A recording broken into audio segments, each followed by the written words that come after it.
His contract might be private, but Erik Neander's future with the Rays isn't in doubt.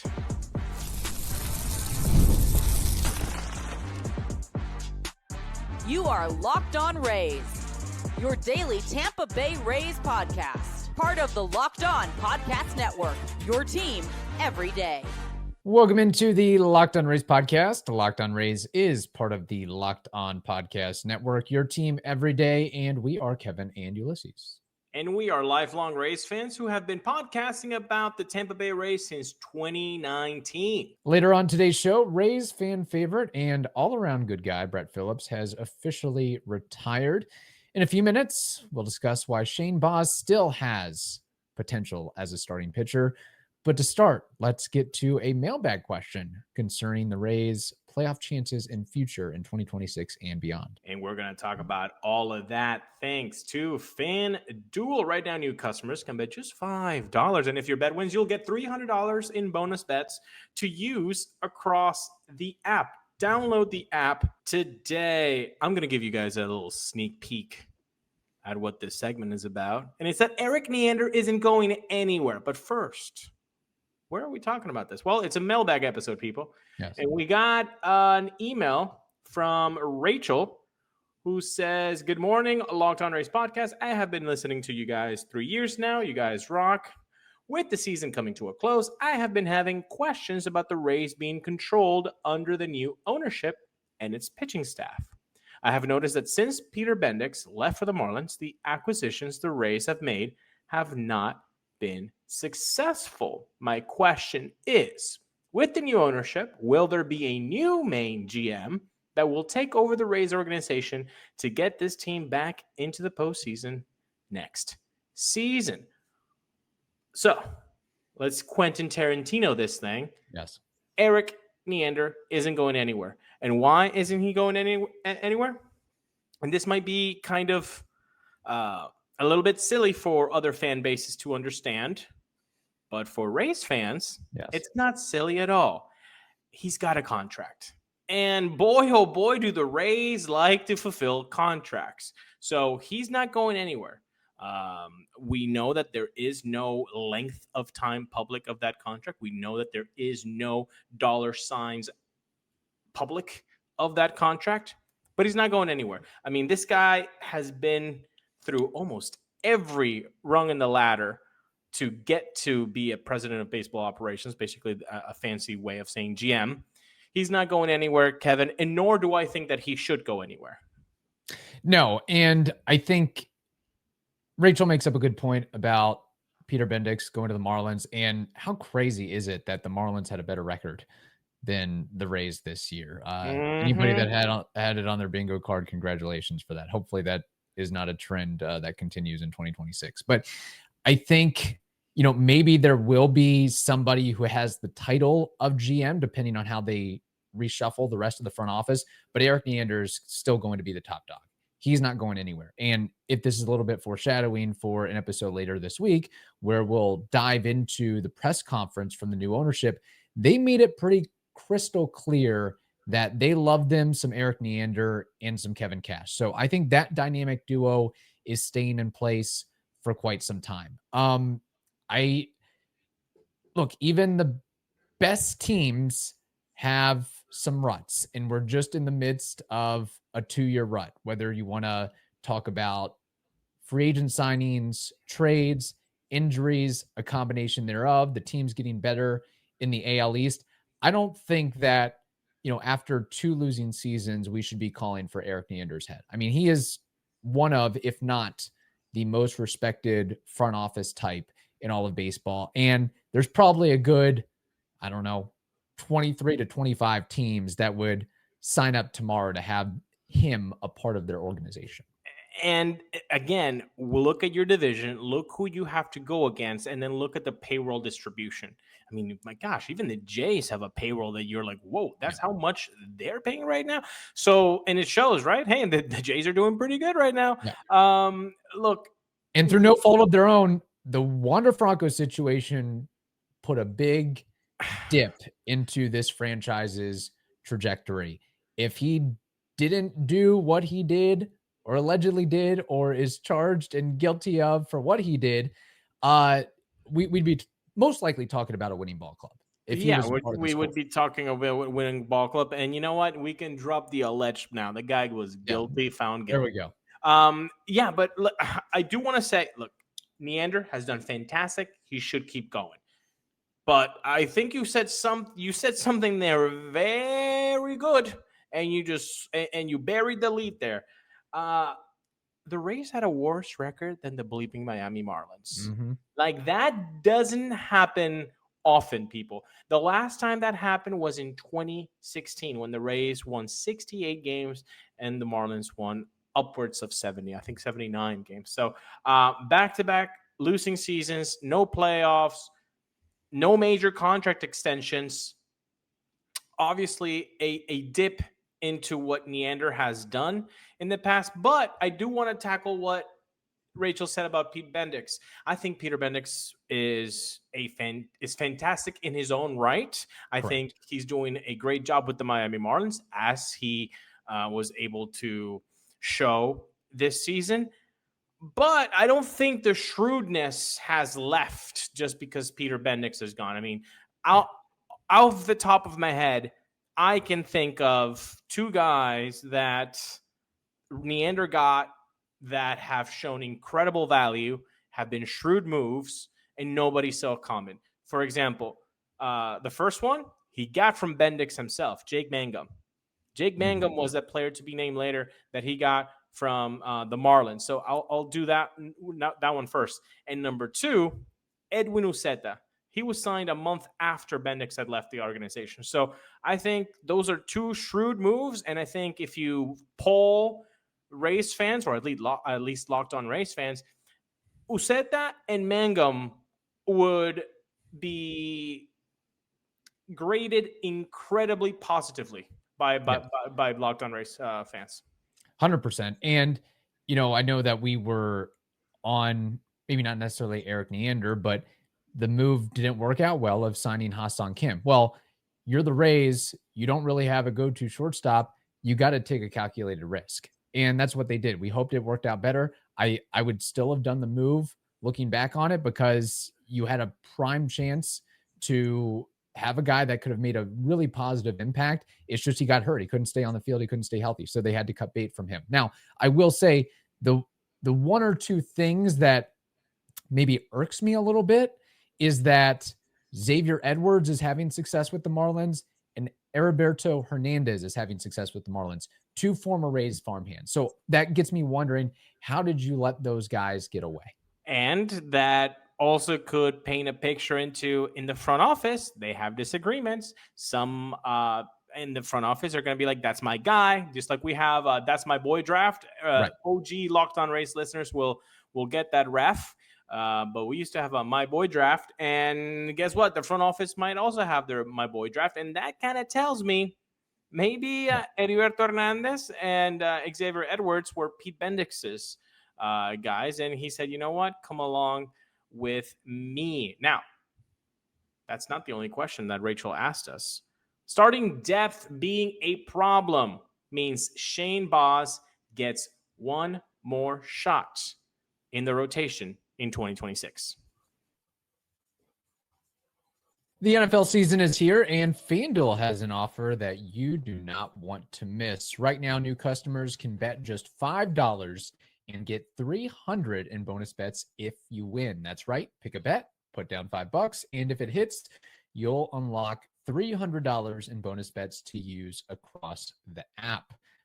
It undoubtedly makes watching football even more exciting when you've got a little extra something riding on the action. And whether you're a casual fan or love diving into the stats, FanDuel, they make the game day experience so much better. So what are you waiting for? Visit FanDuel.com to download the FanDuel app today and get started. Thank you so much for joining us on Locked On Rays, part of the Locked On Podcast Network, your team, nobody else's, every day. Let's go with the second question from Rachel here. She says, another key point this season is that Shane Baz has kind of underperformed this season. His pitching is getting better, but it's still very inconsistent. Will Shane Baz still be in the rotation next year? Or will there be a certain point that he will have to be converted into a reliever for the bullpen? Well, Shane Baz should not be used in the bullpen just yet. I left you guys for the cliffhanger. Just yet. The rotation depth is an issue for 2026. Why is it an issue? Because we, Kevin and I, are not going to act like I think most Rays fans are in saying Shane McClanahan is a lock for the 2026 rotation. Kevin and I are not doing that. We're not doing that. Shane McClanahan is like, yeah, I don't see you right now. You get an inning from him in 2026 in a Rays uniform, call it a win. Awesome. Yes, McClanahan gave me one inning. Dope. Didn't see that coming. Wasn't that great? The last three outs of the World Series. That's what he's going to give you. Oh, stop teasing me, Weiss. Against the Dodgers. Oh, even better. Game 4. Revenge. Oh, sweep. Give me more of that. With Shane Baz, you've got the rotation looking like right now. Drew Rasmussen, obvious opening day starter. You got Ryan Pepio, the only guy of the 3 young studs that took a step forward. And then Shane Baz, who did have an inconsistent season, but guess what? That dude also posted 31 starts. And there's something that we like to say is that availability is the best ability sometimes you can give. He gave availability, especially after coming back from such a horrible surgery. So those are your top 3. But Kev, after those top 3, it's kind of like Seymour ? Joe Boyle ? Who else ? That's it. That's the starting depth right now.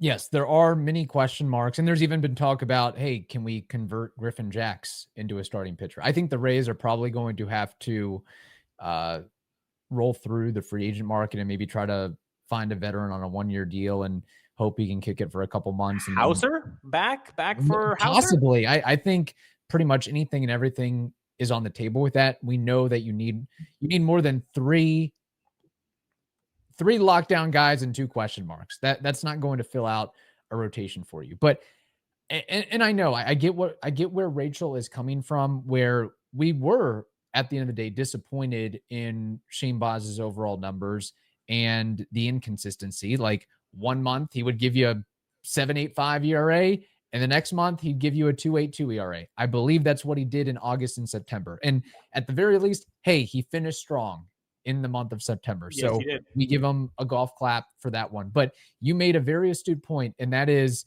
the fact that he delivered 166 and a third innings and 31 starts after injuries upon injuries in his Rays career.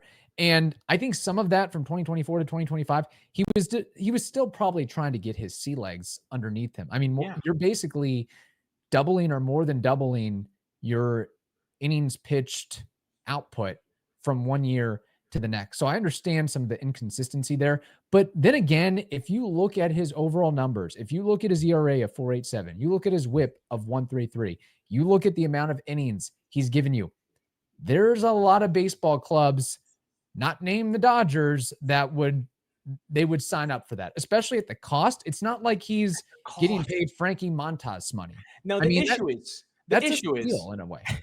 I love how we just crap on Frankie Montas anytime we get a chance. It's a great thing. It's a great ref.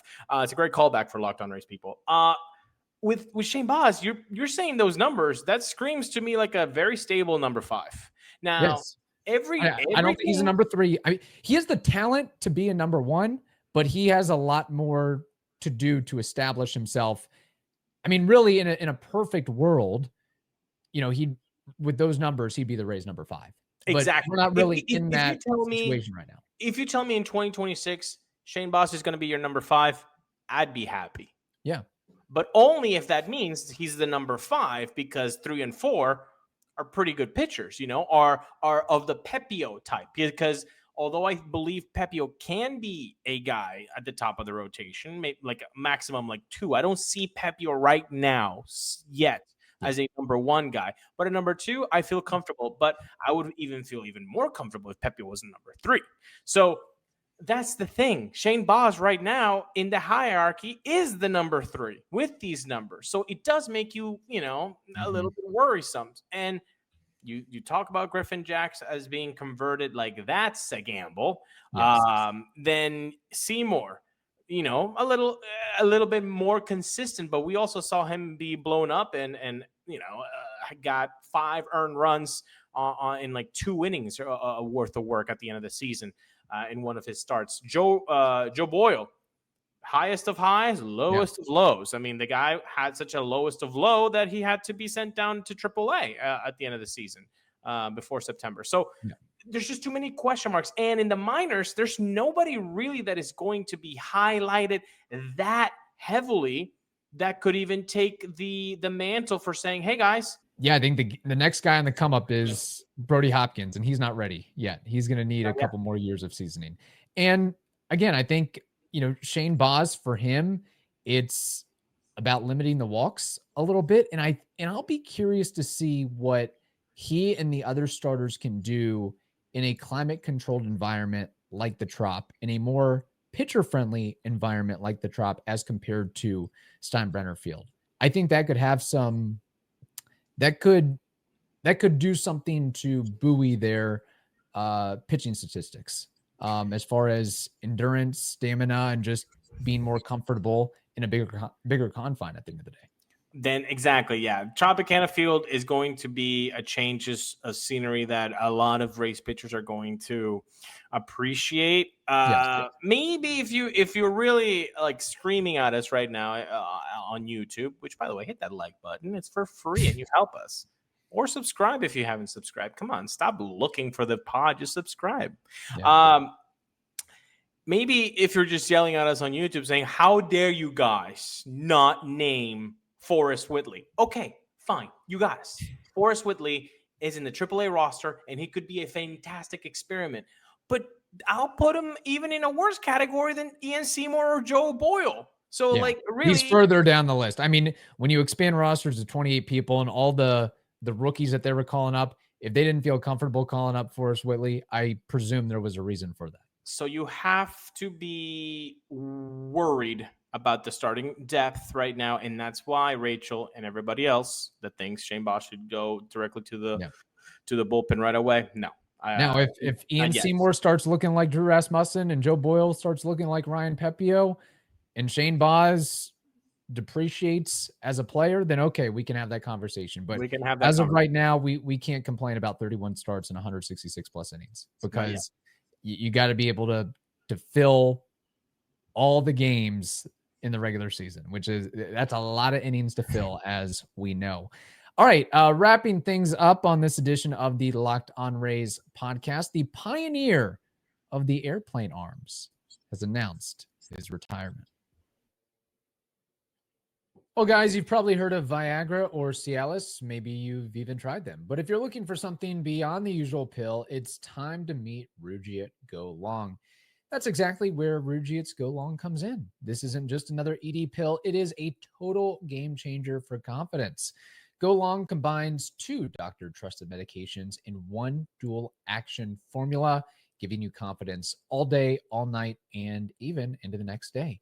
The process is simple. You can connect with a board-certified doctor 100% online, and if prescribed, your treatment ships discreetly right to your door.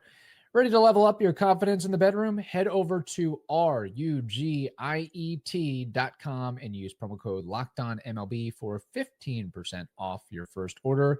That's RUGIET.com, promo code LOCKEDONMLB. Make sure to use our code so they know we sent you. Thank you for listening to the Locked On Rays podcast and watching the Locked On Rays podcast. We are hopefully your first listen every day, and we appreciate it. We are, of course, part of the Locked On Podcast Network, your team every day. The pioneer of airplane arms, a.k.a. Brett Phillips has announced his retirement this week. He stated in a retirement video that he'd like to remain close to the game in some shape, form, or fashion, be it a broadcaster, front office ambassador, coach, whatever it may be.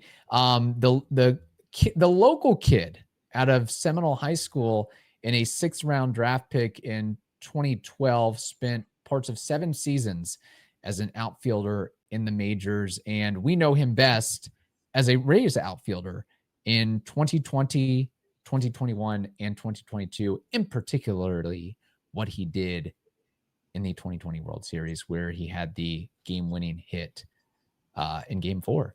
And look, I know that Brett Phillips certainly isn't going to receive any Hall of Fame votes. He's not going to have his jersey retired, but man, he was fun to have a part of the team and the organization during that stint with the Rays, because what he may have lacked in offensive capability, he made up for with speed, with defense, with excitement, and just making the game of baseball more fun. And his interaction with the fans, he was like a glue guy. What's funny about Brett Phillips is you look, okay, he played with the Brewers, the Royals, the Rays, the Orioles, the Angels. Then he spent time in the minors with the White Sox and the Yankees. And you would say, oh my gosh, a guy spent every year seemingly he was going to a new team. I think that was because everybody knew like how much of a good dude he was and a clubhouse guy. And that's how he stayed in the game for so long, despite the offensive numbers. It's funny how that happens to both ends of the spectrum. If you're a clubhouse cancer, you're like, get this dude out of here. And we've talked about Hunter Renfroe, how he might be one of those guys. Tommy Pham, another guy that could be one of those guys. I feel like it's more Renfroe than Pham, but I'm also kind of a fan of Pham. Yeah, I gotcha. But dude, you're right.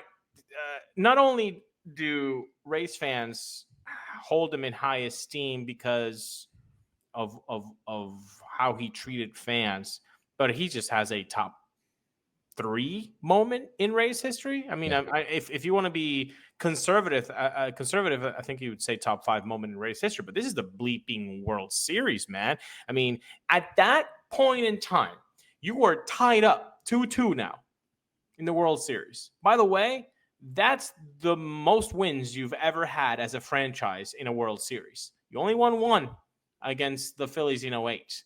So in this point, you're tied up.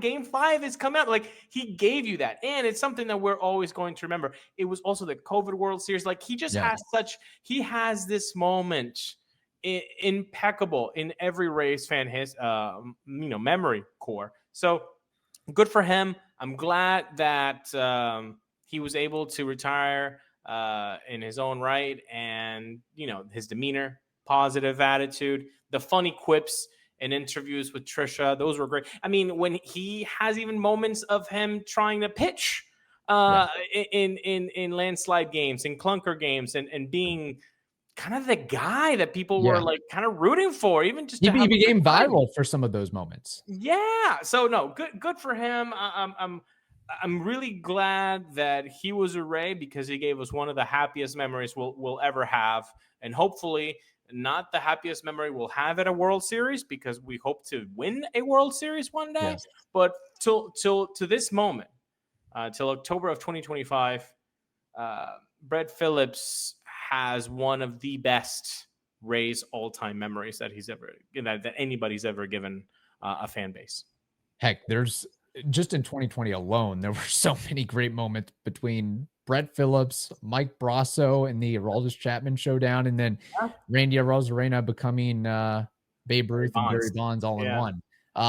It's really something. And to see, I think it's really cool. I mean, obviously what Brasso did, but a guy that is, not a big name, but Brett Phillips, that is the cool thing about the playoffs is you can have last man on the bench guys deliver a key hit in a key situation and win you the ball game. And that is something that Brett Phillips is going to have forever, something that can't be taken away, and something that'll probably be played and replayed, on Rays promo videos. Every time. Perpetuity. Yeah, exactly. And every time you see that play, if you're a Rays fan, I mean, how can you not, smile? How can that not give you a little bit of joy? And That's such a cool thing about sports. They play the game, they make millions or hundreds of thousands of dollars, and then they either quit or they're being told you're not longer good enough, by the way. Indeed. And then they have to be like, okay, what do I do? But they give you forever moments. If they're lucky, they give you forever moments. Yes. And that's something that nobody can take away from Brett Phillips. No. And again, sometimes it's just cool to see a guy that, when you talk about fan favorite, you're going to mention Evan Longoria and some of the bigger names, Carl Crawford, so on and so forth.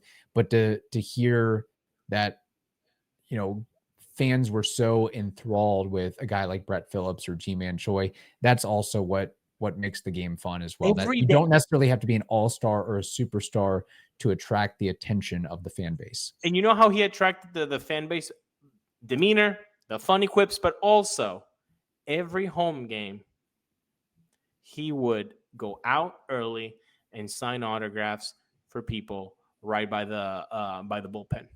Like people don't do that.